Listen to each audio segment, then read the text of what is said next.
প্রিয় শিক্ষার্থী, আসসালামু আলাইকুম। সবাইকে স্বাগতম সাগর আইসিটি কেয়ারের আরেকটি টিউটোরিয়ালে।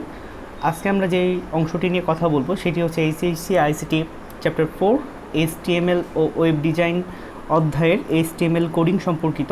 আমরা অ্যান্ড্রয়েড ডিভাইসের কীভাবে কোড করতে হয় HTML এর তার দ্বিতীয় টিউটোরিয়ালটি স্টার্ট করব। সো স্টার্ট করার আগে প্রথমে বলে দিই যে তোমরা এই গ্রুপের সবগুলো আপডেট বা চ্যাপ্টার 4-এর সবগুলো টিউটোরিয়াল পেতে তোমরা যেতে পারো হচ্ছে ফেসবুকে গিয়ে যদি এভাবে সার্চ দাও সাগর আইসিটি কেয়ার চ্যাপ্টার 4, তাহলে কিন্তু কি তোমার সামনে গ্রুপটা চলে আসবে। এখানে অসংখ্য টিউটোরিয়াল দেওয়া আছে। ইভেন তোমরা ইউটিউবে গিয়েও কিন্তু কি এটা সার্চ দিতে পারো। ইউটিউবে গিয়ে আমার চ্যানেলে চলে যাবা। চ্যানেলে যেতে হলে তোমাদেরকে যেটি করতে হবে, জাস্ট লিখতে হবে, এক মিনিট, তোমাদেরকে জাস্ট সাগর আইসিটি কেয়ার লিখতে হবে। সেই সাগর আইসিটি কেয়ারের ইউটিউব চ্যানেলে গেলেই তোমরা প্লেলিস্ট পাবা। সেই প্লেলিস্ট, এখানে আমরা একটা প্লেলিস্ট অপশন দেখছি। প্লেলিস্টে গেলে কিন্তু কি আমরা এরকম চ্যাপ্টার 4-এর, খেয়াল করে দেখো, চ্যাপ্টার 4-এর অনেকগুলো টিউটোরিয়াল পেয়ে যাবা। ওকে, এরকম অনেকগুলো টিউটোরিয়াল পেয়ে যাবা। সো খেয়াল করে দেখো, এই টিউটোরিয়ালের 3rd এবং 4th পার্টগুলো নিয়ে আমি কথা বলবো। হ্যাঁ, কীভাবে কন্টেন্ট শো করতে হয়। সো ফার্স্ট অফ অল শুরু করি। আমরা এই অ্যান্ড্রয়েড কোড করার জন্য যেখান থেকে স্টার্ট করব সেটা হচ্ছে অ্যান্ড্রয়েডের ফ্রি সফটওয়্যার থেকে। এটা হচ্ছে প্রথম টিউটোরিয়ালের অংশ, যেখানে বডির ভিতরে একটা লেখাকে প্রদর্শন করার জন্য, অর্থাৎ ওয়েবসাইটের ওয়েব পেজে প্রদর্শনের জন্য বডির ভিতরে কন্টেন্ট লিখেছিলাম। গত ক্লাসে আমরা HTML এর বেসিক স্ট্রাকচার দেখেছিলাম। আজকে আমরা এই বডির ভিতরে যে লেখাগুলো লিখবো সেগুলো লেখাকে মডিফাই করার জন্য সুনির্দিষ্ট কিছু ট্যাগের কাজ শিখব। সো সেই ট্যাগগুলো শিখব আমরা। অক্ষরপত্রে একটি পেজ সিলেক্ট করেছি, সেখানে খেয়াল করে দেখতে পাচ্ছ যে এখানে অনেক ধরনের কোড দেওয়া আছে, অনেক ধরনের ট্যাগ দেওয়া আছে। U tag, INS tag, I tag, EM tag, B tag, strong tag, big, small, delete, strike, S, sub, superscript, Q এবং মার্ক এবং প্রি, সবার বামে এই যে ট্যাগের নামগুলো দেওয়া আছে। সো ফার্স্ট অফ অল এই ট্যাগগুলোর কাজ হচ্ছে এক একটা এক এক রকম। কাজ এবং ব্যবহার তোমরা দেখতে পাচ্ছ এখানে দেওয়া আছে। সো কাজ এবং ব্যবহার আমরা এখানে দেখতে পাচ্ছি। এখন আমাদেরকে যেটি করতে হবে, যে এর উদাহরণও দেওয়া আছে, ফলাফলও দেওয়া আছে। সো আমরা এই কোডগুলো, এখন এই কাজগুলো আমরা জাস্ট কোডের মাধ্যমে করে দেখব। সো ফার্স্ট অফ অল তোমরা এখানে খেয়াল করে দেখতে পাচ্ছ যে এখানে ইউ ট্যাগ ব্যবহার করা হয়েছে। So U tag, underline tag কীভাবে ব্যবহার করতে হয়? ইউ ট্যাগ ব্যবহার করার জন্য আমাদেরকে যেটা করতে হবে, আমরা বডির ভিতরেই এই ট্যাগগুলো ইউজ করব। প্যারাগ্রাফের ভিতরে ইউজ করতে পারি বা সিম্পলি এগুলো ইউজ করতে পারি। সো আমরা এখানে জাস্ট ইউ ট্যাগ ইউজ করব। লেখাটার শুরুতে আমরা ইউ ট্যাগ ইউজ করলাম এবং শেষে আমরা এই যে ক্লোজ করতে যাব, দেখো অটোমেটিক্যালি কিন্তু ইউ ক্লোজ হয়ে গেছে। সো ইউ ট্যাগ লেখা হয়ে গেছে, শুরু করেছি, শেষও করেছি। এখন যদি আমরা আউটপুটটা দেখি, খেয়াল করে দেখো, সাগর আইসিটি কেয়ার লেখাটি কিন্তু আন্ডারলাইন হয়ে গেছে। এই লেখাটি কিন্তু আন্ডারলাইন হয়ে গেছে। সো ইউ ট্যাগের পরিবর্তেও কিন্তু আমরা আরেকটা ট্যাগ ব্যবহার করতে পারি, INS ট্যাগ। এই ট্যাগের নাম হচ্ছে INS। হ্যাঁ, সো ইউ ট্যাগের মতনই সেটা কাজ করে, একইভাবে লেখাকে আন্ডারলাইন করে। সো চলো স্টার্ট করা যাক। সো এটা করার জন্য আমরা আমাদের কোডে চলে যাব। কোডে গিয়ে আমরা এখানে ইউ এর জায়গায় INS লিখে দেখব, INS। ওকে, এক মিনিট, INS লিখলাম এবং ক্লোজ করার সময় এখানে যেখানে ক্লোজ করার সময় এরকম একটা স্ল্যাশ দেখতে পাচ্ছি, যে স্ল্যাশটা কিন্তু দিতে হবে। হ্যাঁ, স্ল্যাশ INS লিখে দিলাম, অটোমেটিক্যালি কিন্তু এটা ক্লোজ হয়ে গেছে। তবে দেখবে অ্যাঙ্গেল ব্র্যাকেট যেন শুরুটা এবং শেষটা যেন থাকে, নাহলে কিন্তু সঠিক ফলাফল প্রদর্শন করবে না। এবার এই যে প্লে বাটনটা রয়েছে, প্লে বাটনটার এখানে ক্লিক করব, তাহলে দেখো এটাও আন্ডারলাইন হয়ে যাচ্ছে। সো ইউ ট্যাগ বা INS ট্যাগ উভয় কিন্তু কি আন্ডারলাইনে কাজ করে থাকে। এবং এখন আমরা যে কাজটা দেখব সেটা হচ্ছে আমরা কিভাবে লেখাকে ইটালিক অর্থাৎ বাঁকা করতে হয় সেই কাজটা দেখব, অর্থাৎ আই ট্যাগের কাজ দেখব, ইটালিকের কাজ দেখব। ইটালিকের কাজ করে থাকে আই ট্যাগ। সো আই ট্যাগটা ইউজ করব। সো করার জন্য চলো আমরা আবার কোড যাই। এখানে ইনস না লিখে এখানে জাস্ট আই লিখব। কি লিখব? জাস্ট আই লিখব। এখানে আই ট্যাগ ব্যবহার করলাম, শুরু করলাম, এবং আই ট্যাগ কী করেছি এখানে শেষও করেছি। সো আউটপুট দেখা যাক। দেখো সাগর আইসিটি কেয়ার লেখাটা একটু বাঁকা হয়ে গেছে। হ্যাঁ, বাঁকাটা আসলে খুব স্পষ্টভাবে বোঝা যায় না, তবে তোমরা যতটুকু দেখতে পাচ্ছ আমার মনে হয় ততটুকু যথেষ্ট। সো এখানে আমাদের লেখাটা জাস্ট বাঁকা হয়ে গেছে। বাঁকা যদি না হতো তাহলে ওটার অবস্থা একটু দেখিয়ে আসি। এটা হচ্ছে নর্মাল ফরম্যাট, এবং বাঁকা করতে হলে যেটা দিলাম সেটা হচ্ছে একটু কি বাঁকা হয়ে আছে, হালকা বাঁকা। সো এই ইটালিক ট্যাগের পরিবর্তে তুমি আরেকটা ট্যাগ ব্যবহার করতে পারো, সেটা হচ্ছে এমফাসাইজ ট্যাগ, ইএম ট্যাগ। হ্যাঁ, সেই ট্যাগের নাম হচ্ছে ইএম ট্যাগ। সো আই ট্যাগের পরিবর্তে এখানে আমরা যে ট্যাগটা ব্যবহার করব EM tag. EM tag start করলাম, ইএম ট্যাগ ক্লোজ করব, ইএম ট্যাগ ক্লোজ করব। সো এটা করলেও কিন্তু কি লেখাটা বাঁকা হবে, বাট বাঁকার মাত্রাটা বোঝা যাচ্ছে না খুব একটা। সো এই মাত্রাটা বোঝার আসলে খুব খালি চোখে এটা দেখা সম্ভব না, কারণ কম্পিউটার এই থেকে বেশি বাঁকা করতে পারে না। সো এটা এমফাসাইজ ট্যাগের কাজ গেল। তো খেয়াল করে দেখো, এই যে আন্ডারলাইন বা ইটালিক, এটার জন্য উভয়ের জন্য কিন্তু দুইটি কোড রয়েছে। এখন আমি তোমাদেরকে যেটি শেখাবো সেটি হচ্ছে কীভাবে একটি লেখাকে বোল্ড বা মোটা করতে হয়।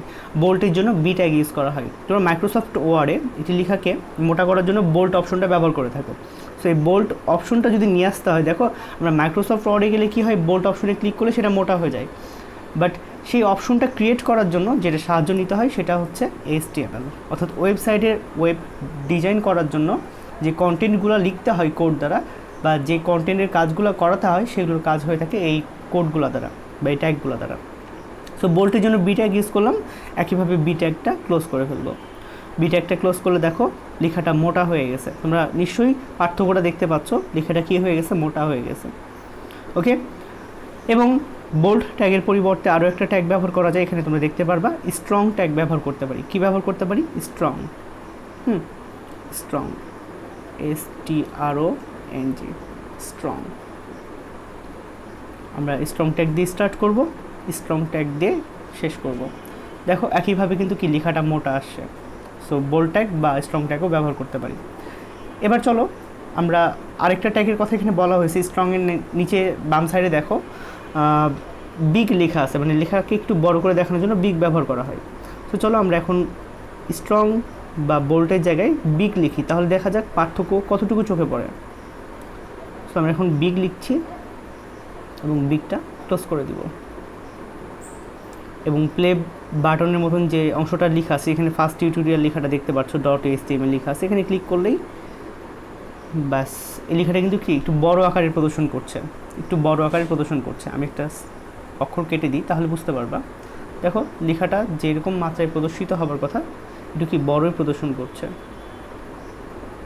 দেখো এখন যতটুকু প্রদর্শন করছে, এখন খেয়াল করে দেখো আর একটু বড় প্রদর্শন করবে। একটু লেখাটা লেখার ফ্রন্টটা টেক্সট ফর্মটা একটু বড় হয়ে গেছে। ওকে, এবার ছোট করে লেখা দেখার জন্য স্মল ট্যাগ ব্যবহার করতে হবে। সো আমরা স্মল ব্যবহার করব বিগের জায়গায়, স্মল ব্যবহার করলাম, স্মল ক্লোজ করে দিব। দেখো লেখাটা ছোট হয়ে গেছে, তার স্বাভাবিকের ফরম্যাট থেকে একটু ছোট হয়ে গেছে। ওকে, আচ্ছা এরপরে আমরা একটা গুরুত্বপূর্ণ ট্যাগের কাজ শিখব। সেই ট্যাগটা অনেকে ভুল করে থাকে, যে একটা লাইনকে একটা লেখাকে লেখার পরে আমরা যদি ভুল হয়ে থাকি তাহলে আমরা হয়তো বা খুবই কাটাকাটি করে যাই, লেখাটাকে অস্পষ্ট করে দিই, বাট ওটা নিয়ম না। একটা জাস্ট দাগ টেনে কি কেটে দিতে হয়। সো এরকম কোনো লেখাকে যদি আমরা কেটে দিতে চাই, মাঝখান দিয়ে কেটে দিতে চাই, তাহলে আমাদেরকে যে ট্যাগগুলো ব্যবহার করতে হয় সেটা হচ্ছে DAL, ডিলেট, বা স্ট্রাইক, বা শুধু S। সো তিনটা অপশন আছে কিন্তু এইটার জন্য। সো DEL ব্যবহার করব ফার্স্টে। দেখো DEL স্টার্ট করেছি, DEL দিয়ে শেষ করে ফেলবো। সো দেখো লেখাটা মাঝ বরাবর কেটে গেছে। একইভাবে DEL না ব্যবহার করে স্ট্রাইকও ব্যবহার করতে পারি, STRIKE, স্ট্রাইক বানান যেটা, STRIKE। সো দেখো একইভাবে কিন্তু কি লেখাটা কাটা। সো স্ট্রাইকের পরিবর্তে কিন্তু আমরা S ট্যাগও ব্যবহার করতে পারতাম। কি ব্যবহার করতে পারতাম? S ট্যাগও ব্যবহার করতে পারতাম। চলো দেখা যাক। আমরা এখানে জাস্ট S ট্যাগটা ব্যবহার করব। খেয়াল করে দেখো এই লেখাটাও কিন্তু কি এটাও একইভাবে লেখাটাকে কেটে দেওয়া বোঝাচ্ছে। সো স্ট্রাইক, S বা ডিলেট উভয় কিন্তু কি লেখাটাকে মাঝ বরাবর কেটে দেওয়ার জন্য ব্যবহার করা হয়ে থাকে। এরপরে আসে সাবস্ক্রিপ্ট এবং সুপারস্ক্রিপ্ট। সো সাবস্ক্রিপ্ট এবং সুপারস্ক্রিপ্টকে একটু পরেই SUB মানে সাব টেক্সট দেখাতে ব্যবহার করা হয়। দেখো আমরা H2O যদি লিখতে চাই, একটু ভালো করে খেয়াল করে দেখো, আমরা যদি H2O লিখতে চাই তাহলে কিন্তু লেখাটা H এর নিচে 2 লিখতে হয়। সো আমরা যদি মেসেজে আমাদেরকে এরকমভাবে লিখতে বলা হয় বা ফোনে লিখতে বলা হয়, আমরা কিন্তু পারি না। সো এই বিশেষ প্রক্রিয়াটা অবলম্বন করা হয় মাইক্রোসফট ওয়ার্ড দ্বারা যখন আমরা ওয়ার্ড ডকুমেন্ট লিখি, বাট ওই ডকুমেন্টের একটা অপশন যে ক্রিয়েট করা হয়েছে যেটাতে ক্লিক করলেই লেখাটা নিচে চলে যায়, সাবস্ক্রিপ্ট হয়ে যায়, সেই কাজটা হয়ে থাকে আসলে মূলত HTML দ্বারা, এই ট্যাগের মাধ্যমে হয়ে থাকে। সো এসইউবি সাবস্ক্রিপ্ট যেটা নিচে ব্যবহার করা হয়, এসইউপি সুপার স্ক্রিপ্ট যেটা ওপরে ব্যবহার করা হয়, সুপারম্যান ওপরে এবং সাবস্ক্রিপ্ট নিচে, হ্যাঁ, সাবমেরিন, ঠিক আছে। আচ্ছা, সো এসইউবি সাবমেরিন ব্যবহার করব আমরা, এটা মনে রাখার সুবিধার্থে সাবমেরিন বলছি। এসইউবি লিখলাম এবং এসইউবি এসইউবি। আচ্ছা, আমি যদি পুরো লেখাটাকে লিখি তাহলে খেয়াল করে দেখবে যে পুরো লেখাটাই কিন্তু নিচে চলে এসেছে, বাট ওটা আলাদাভাবে বোঝা যাবে না। সো মনে করো যে এই আমি সাগর আইসিটি এর নিচে কিয়ার লেখাটা আনতে চাই, শুধু কিয়ার লেখাটা নিচে আনতে চাই, যেমন H2O লিখে না, ঠিক সেভাবে নিয়ে আসবো। সো স্টার্ট করি, এসইউবি, দেখো সাবস্ক্রিপ্ট লিখলাম, হ্যাঁ, সাবস্ক্রিপ্ট এখানে লেখা হয়েছে, এখন জাস্ট সাবস্ক্রিপ্ট ক্লোজ করে দেওয়া হয়েছে। চলো দেখা যাক, দেখো সাগর আইসিটির নিচে কিয়ার লেখাটা চলে এসেছে, হ্যাঁ, অর্থাৎ লেখাটা নিচে আনতে পেরেছি। একইভাবে আমরা H2O আনতে পারবো, জাস্ট এখানে H নিয়ে আসতে হবে, এখানে জাস্ট আমরা H নিয়ে আসতে পারবো, H সাবের মধ্যে এটা হতে হবে, যেটাকে নিচে আনতে চাই সেটাকে নিচে এই সাবের মধ্যে লিখতে হবে, এবং O, H2O, দেখো H2O প্রদর্শন করছে। এখানে যেহেতু একটা গ্যাপ ছিল সেহেতু কি একটু ডিস্টেন্স ক্রিয়েট হয়েছে এদের মাঝে, তাছাড়া আলাদা কোনো ডিস্টেন্স নাই। ওকে, দেখো সো H2O কত সুন্দরভাবে প্রদর্শিত হচ্ছে, হ্যাঁ। সো এটা হচ্ছে সাবস্ক্রিপ্ট নিচে প্রদর্শন করার জন্য সাবমেরিন, এবং ওপরে প্রদর্শন করার জন্য এসইউপি লেখা হয়, এসইউপি, বিনা সুপারস্ক্রিপ্ট, সুপারম্যান। ওকে, সরি একটু ভুল হয়েছে, এখানে একটা কিউ থেকে গেছে,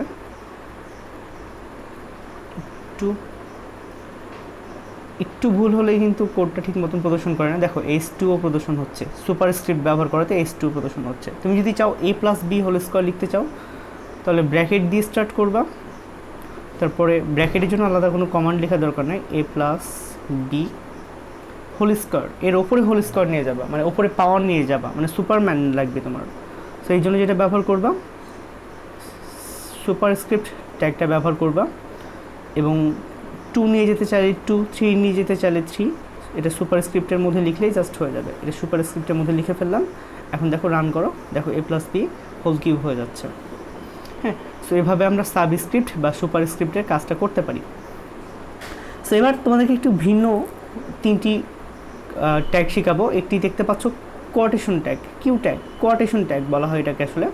সো কোয়াটেশন ট্যাগ কোনো টেক্সটকে কোয়াটেশনের মধ্যে আনার জন্য, সাধারণত কোনো বিশেষ ব্যক্তি বা বিশেষ বইয়ের নাম কিন্তু কোয়াটেশন দিয়ে লেখা হয়।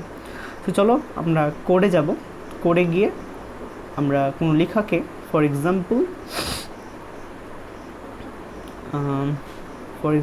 আমরা যে লেখাটা লিখব সেই লেখাটার বডির ভিতরে আমরা সাগর আইসিটিকে লেখাটা লিখব কোয়াটেশনের ভিতরে। সো এটা কোয়াটেশন দিতে চাচ্ছি। সো কোয়াটেশন দেওয়ার জন্য যেটা করতে হয় নর্মালি, যে আমরা কিউ ট্যাগ ব্যবহার করব। সো আমরা আগে লেখাটা লিখে নিই, দেখো সাগর আইসিটিকে।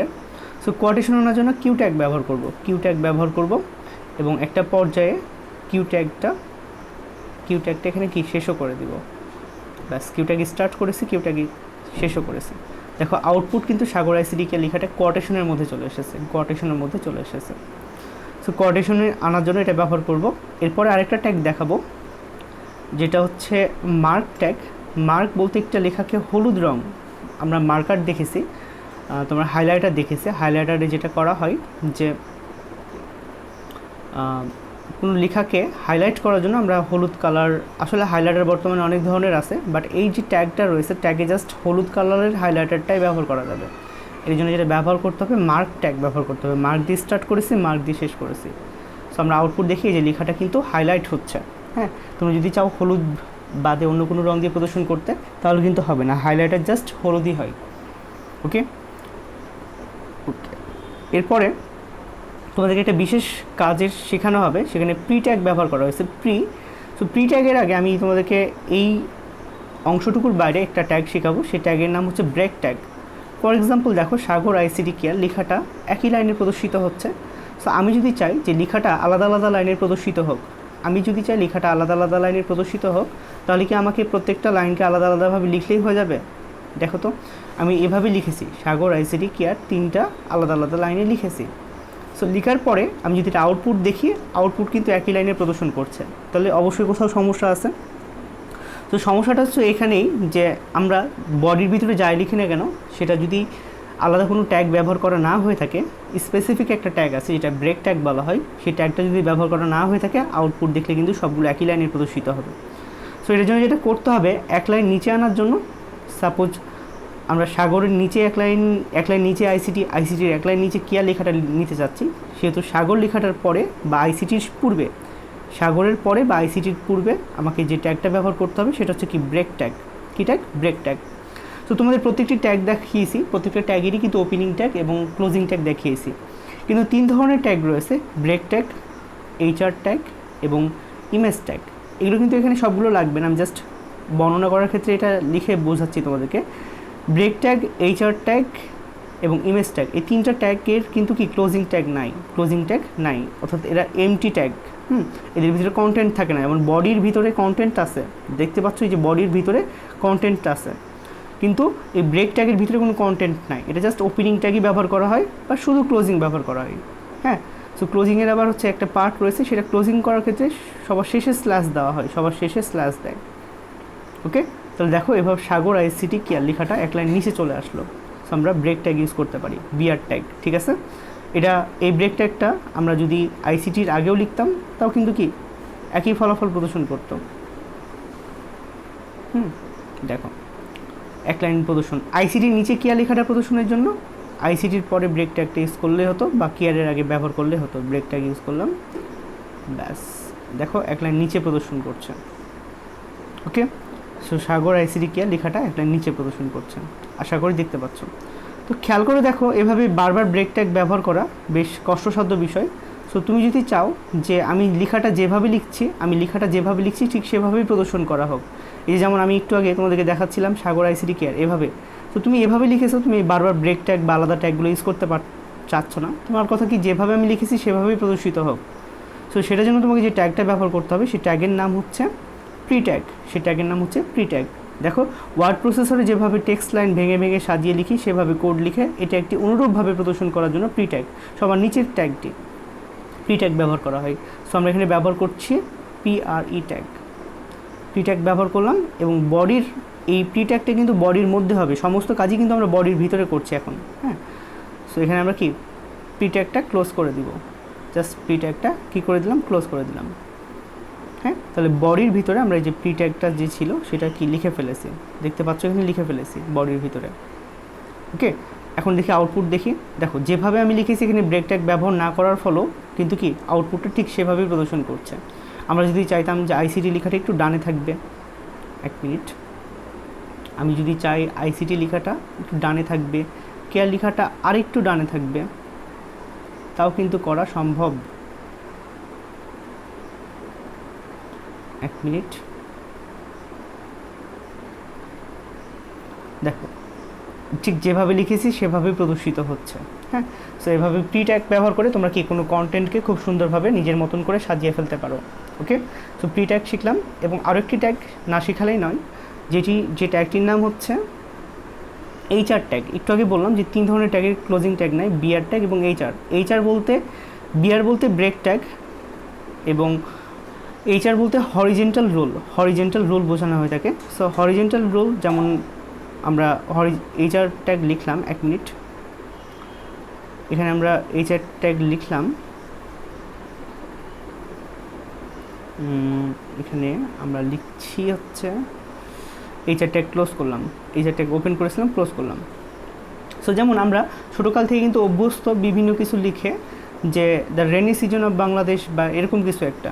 সো এই হরিজেন্টালের ভিতরে যদি আমরা কোনো কিছু লিখি, ফর এক্সাম্পল এটার ক্লোজিং ট্যাগ নাই,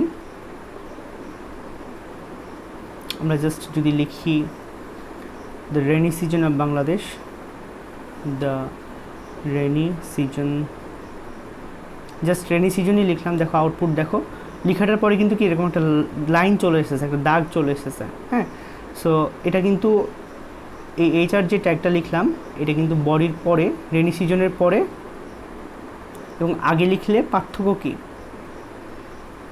দেখো, পার্থক্য জাস্ট লেখাটার আগের আন্ডারলাইন প্রদর্শন হচ্ছে, এটা কি পরে। তাহলে আমরা এই এইচআর ট্যাগটা ব্যবহার করব সেই লেখাটার পরে এইচআর ট্যাগটা ব্যবহার করব। হ্যাঁ, এবং এইচআর ট্যাগের অনেক ধরনের অ্যাট্রিবিউট আছে। সো অ্যাট্রিবিউট অর্থাৎ সাথে তোমরা পরিচিত না, অ্যাট্রিবিউট বলতে ট্যাগের বিশেষ বৈশিষ্ট্য প্রকাশ করে। সো এইচআর ট্যাগের বৈশিষ্ট্য সহ বাকি যে ট্যাগগুলো রয়েছে সেগুলো সম্পর্কে আমরা ইনশাল্লাহ সামনের দিন শিখব। সো আজকে এই পর্যন্ত, আশা করি টিউটোরিয়ালটি তোমাদের ভালো লেগেছে। ভালো লেগে থাকলে অবশ্যই তোমরা সাবস্ক্রাইব করে দিবা চ্যানেলটিকে এবং টিউটোরিয়ালটি শেয়ার করবা সর্বোচ্চ পরিমাণে, এবং লাইক কমেন্ট করতে ভুলবা না, এবং পাশে যে বেল আইকনটি আছে সেটিতে ক্লিক করে রাখবা যাতে পরবর্তী টিউটোরিয়ালটি যাওয়ার সাথে সাথেই তোমার কাছে আপডেট পৌঁছে যায়। সো আজকে এই পর্যন্তই, দেখা হবে আরেকটি টিউটোরিয়ালে। সবাই ভালো থাকো, সুস্থ থাকো, আল্লাহ হাফেজ।